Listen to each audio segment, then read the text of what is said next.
wabarakatuh. Alhamdulillah, kita berjumpa kembali dalam nuansa pencerahan hati.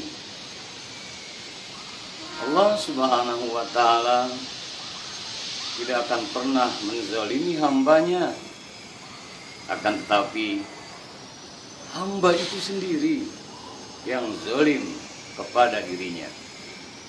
Wa ma zalamahumullah walakin anfusahum yazlimun.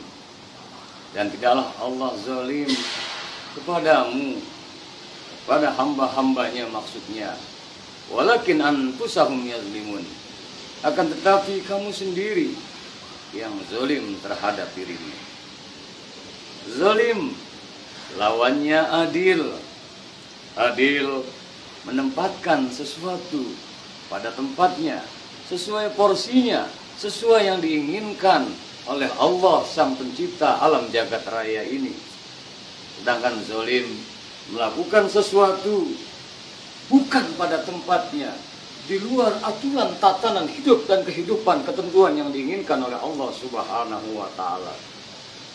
Kalau kita mau jujur, sesungguhnya kita sering zalim kepada diri sendiri.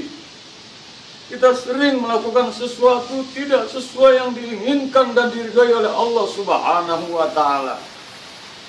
Ketahuilah, ketika kita menghadapi sebuah problematika kehidupan, menghadapi sebuah masalah aneka ujian, kita hadapi semua problematika yang begitu luar biasa.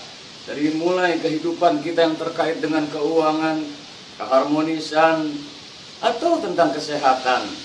Sesungguhnya Allah tidak pernah berbuat zalim pada kita. Kita sendiri yang menjadikan sesuatu itu, menjadikan sebab musabab, sehingga ada menjadi pada kita ujian yang kita hadapi.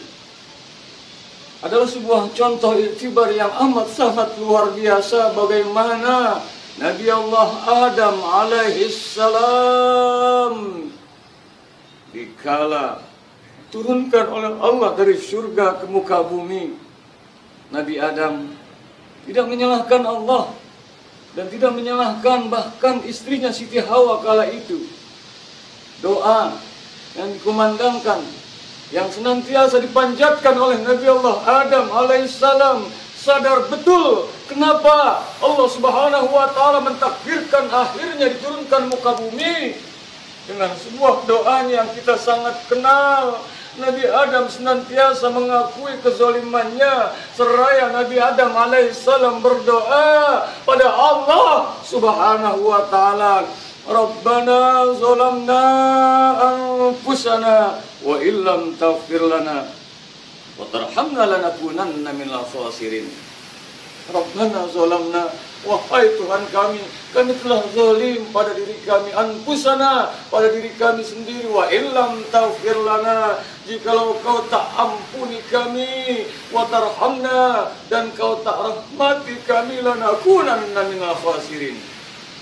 Niscaya kami tergolong menjadi hamba-hamba yang merugi. Terus menerus demikian rupa, tiada terhingga banyaknya.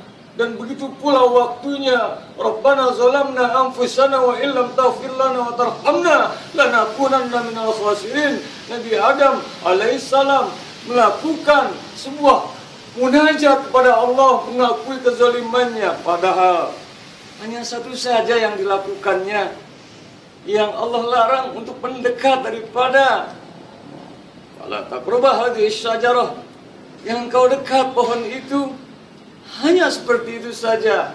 Penyesalan yang luar biasa dengan Rabbana zalamna anfusana wa illam taghfir lana wa tarhamna lanakunanna minal khasirin.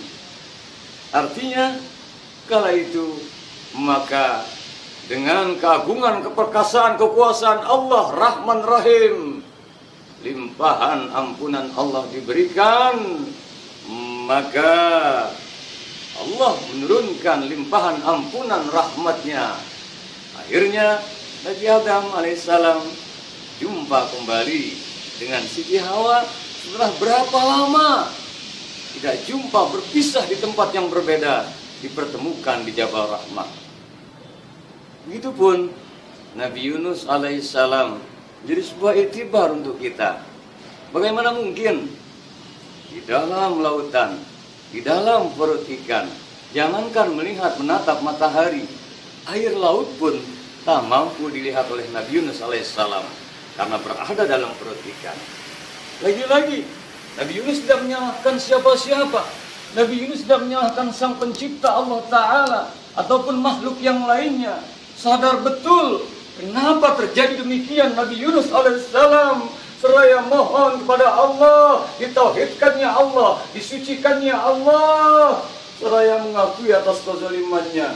Kita kenal doa Nabi Yunus alaihissalam, La ilaha illa anta subhanaka inni kuntu minal zalimin. La ilaha illa anta, tiada Tuhan selain Engkau ya Allah. Subhanak, maha suci Engkau ya. Inni kuntu minal zalimin. Sesungguhnya aku ini tergolong hamba-hamba yang zalim. Diakuinya terus dan terus dibacanya doa tersebut, la ilaha illa anta subhanaka inni kuntu minal zalimin. Ditauhidkannya Allah, disucikannya Allah, seraya dirinya Nabi Yunus alaihissalam mengaku atas kezalimannya, khilafannya, kesalahannya, ketidaktepatannya, melangkah tidak tepat, boleh jadi sesuai yang Allah inginkan. Turun rahmat Allah berupa limpahan ampunannya, turun keagungan kebesaran Allah, maka selamatkanlah Nabi Yunus alaihissalam dengan mudah atas takdir. Daripada izin Allah, ikan besar yang menelan Nabi Yunus alaihissalam kemudian beralih ke tepian, dan keluarlah Nabi Yunus dari perut ikan. Kemudian selamatlah Nabi Yunus alaihissalam. Apa yang perlu kita ambil dari pelajaran ini? Allah tidak pernah zalim. Man jaa bil hasanati falahu asyru amsalihha wa man jaa bis sayyi'ah fala yujza illa mislaha wa hum la yuzlamun. Barang siapa yang melakukan sebuah perbuatan kebaikan, dibalas oleh Allah 10 kali lipat. Wa man jaa bis sayyi'ah, dan barang siapa yang melakukan sebuah keburukan, fala yujza illa mislaha, dan akan memperoleh sebuah balasan sesuai yang dilakukannya. Wa hum la yuzlamun, dan kamu sekali-sekali tidak pernah dizalimi oleh Allah Subhanahu wa Ta'ala. Apa yang kita ingin ambil dari sebuah hidup dan kehidupan? Kalau kita punya masalah, kita punya problema, jangan salahkan siapa-siapa dulu. Apalagi kalau tidak mau ridho menerima takdir Allah Subhanahu wa Ta'ala. Merenunglah, masuk ke dalam relung kalbu yang terdalam, muhasabah. Boleh jadi perbuatan yang kita hadapi saat ini, ujian, aneka musibah, bala, bencana, dan aneka macam problematika kehidupan, akibat kezaliman kita. Perbanyak untuk munajat kepada Allah.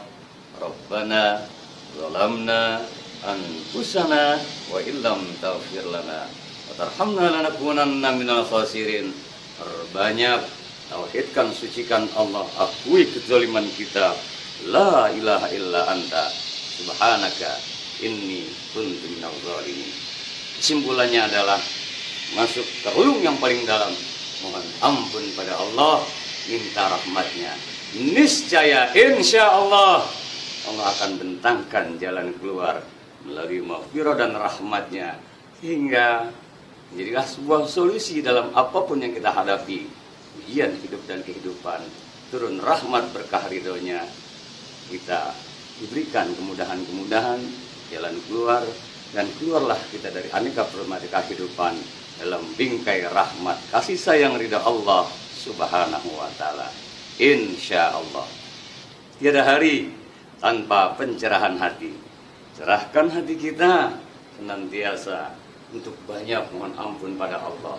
Akui kezaliman kita, tauhidkan Allah, sucikan Allah, mohonlah selalu maghfirah rahmatnya. Insya Allah rahmat berkah ridhonya menyertai hidup dan kehidupan yang kita jalani selagi di dunia ini, dan Allah bentangkan jalan keridhoannya. Amin ya rabbal alamin. Allahul muwaffiq ila aqwamit thariq. wal 'afwu minkum. Wassalamualaikum warahmatullahi wabarakatuh.